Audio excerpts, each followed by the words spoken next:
بسم اللہ الرحمن الرحیم۔ جنگ موتا میں شاہ روم ہرکل کی فوج 1,00,000 تھی اور مسلمانوں کی تعداد صرف 3,000 تھی۔ حضرت عبداللہ بن رواحہ رضی اللہ تعالیٰ عنہ یہ صورتحال دیکھ کر مجاہدین میں حسب ذیل تقریر فرمائی: مسلمانوں، شہادت ہی کے ذوق میں ہم گھر سے نکلے ہیں۔ اگرچہ ہمارے مقابلے میں بہت زیادہ فوج ہے، لیکن ہم جمعیت کے لحاظ سے دشمن کے ساتھ نہیں لڑتے، بلکہ ہمارا لشکر اور ہماری قوت اسلام ہے۔ اللہ تعالیٰ نے اسی اسلام کی بدولت ہی ہمیں آج ایک فتح مند کیا ہے۔ غازیوں، اٹھو اور اللہ کا نام لے کر کفر کا مقابلہ کرنے کو تیار ہو جاؤ۔ عبداللہ بن رواحہ رضی اللہ تعالیٰ عنہ کی یہ ہمت افزا تقریر سن کر سب جانثاران اسلام نے یک زبان ہو کر کہا: بے شک آپ سچ کہتے ہیں، اور سب مقابلہ کے لیے تیار ہو گئے اور لڑائی شروع ہو گئی۔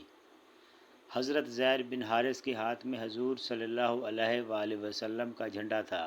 آپ بڑے جوش و خروش اور شجاعت کے ساتھ لڑ رہے تھے، یہاں تک کہ مخالفین کے لشکر میں جا گھسے اور شہید ہو گئے۔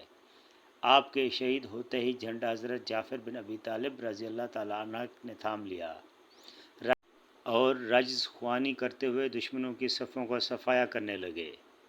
جب ان کا گھوڑا زخمی ہو گیا تو پھر بھی پیادہ لڑنے لگے، اور دشمنوں نے جب ہر طرف سے وار کرنا شروع کر دیا تو پہلے ان کا ایک بازو کٹ گیا، لیکن آپ نے دوسرے بازو سے جھنڈا تھام لیا۔ اسی طرح لڑتے رہے، اور جب دشمنوں نے دوسرا بازو بھی جدا کر دیا تب آپ نے دونوں کٹے ہوئے بازوؤں کو جوڑ کر علم اسلام کو اپنے سینے سے لگا لیا، لیکن علم کو گرنے نہ دیا۔ آخر اسی حالت میں آپ نے شہادت پائی۔ ان کے بعد علم اسلام حضرت عبداللہ بن رواحہ رضی اللہ تعالیٰ عنہ نے اٹھایا اور گھوڑے سے اتر کر پیادہ جنگ میں شریک ہوئے اور خوب لڑے، یہاں تک کہ وہ بھی شہید ہو گئے۔ حضرت عبداللہ کی شہادت کے بعد مسلمان پریشان ہونے لگے، مگر ثابت بن ارقم انصار رضی اللہ تعالیٰ عنہ علم اسلام ہاتھ میں لے کر کہا: مسلمانوں، اب تم حضرت خالد بن ولید کو اپنا سردار مقرر کر کے جہاد شروع کرو۔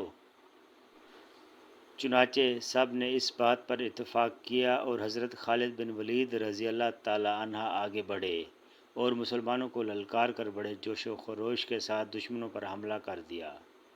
حضرت خالد رضی اللہ تعالیٰ عنہ کی قیادت میں مسلمانوں کا کچھ ایسے زور سے حملہ ہوا کہ کفار کے حوصلے پست ہونے لگے۔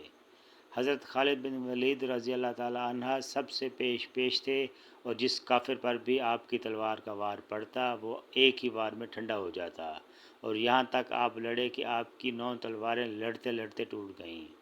ہر تلوار کے ٹوٹتے ہی دوسری تلوار لے کر دشمنوں پر شیر کی طرح جھپٹتے تھے۔ حضرت خالد کی شجاعت کا دشمنوں پر ایسا رعب چھایا کہ ان کے پاؤں ڈگمگانے لگے۔ چونکہ رات ہو چکی تھی، اس لیے دونوں لشکروں میں لڑائی بند ہو گئی۔ صبح کو جب مقابلے کے لیے پھر دونوں لشکر سرفراہ ہو گئے تو حضرت خالد بن ولید رضی اللہ تعالیٰ عنہ ان مسلمانوں کو جو گزشتہ دن پیچھے تھے آگے کر دیا اور اگلی صفوں کو پیچھے کر دیا۔ اس صف آرائی سے دشمن کو یہ یقین ہو گیا کہ مسلمانوں کی نئی کمک آ گئی ہے۔ ساتھ ہی اس کے حضرت خالد بن ولید نے جوش و خروش سے حملہ کر دیا۔ ان کے ساتھ اگلی صفوں کے مسلمانوں نے بھی تازہ جوش دکھایا تو دشمنوں نے منہ پھیر لیا اور سر پر پاؤں رکھ کر بھاگے، لیکن حضرت خالد رضی اللہ تعالیٰ عنہ نے مصلحت وقت سے ان کا تعاقب نہ کیا اور جو مال غنیمت ہاتھ آیا لے کر باقی مسلمانوں کو ساتھ لے کر مدینہ کو لوٹ